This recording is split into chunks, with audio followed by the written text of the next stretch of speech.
এই ইস্তেগফার যদি 3 বার পড়তে পারো ঘুমানোর সময়, আস্তাগফিরুল্লাহ আল্লাযী লা ইলাহা ইল্লা হুয়াল হাইয়ুল কাইয়্যুম ওয়া আতুবু ইলাইহি, 3 বার পড়তে পারো তা এক riwayate আছে তোমার পিছনের গুনাহ সব মাফ।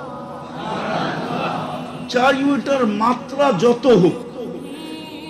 আরেক riwayate আছে সমুদ্রের ফেনার পরিমাণ, গাছের পাতার পরিমাণ আর বালুর কণা পরিমাণ, আমার বিশ্বাস এটা সমগ্র মানুষ মিলেও করা সম্ভব না।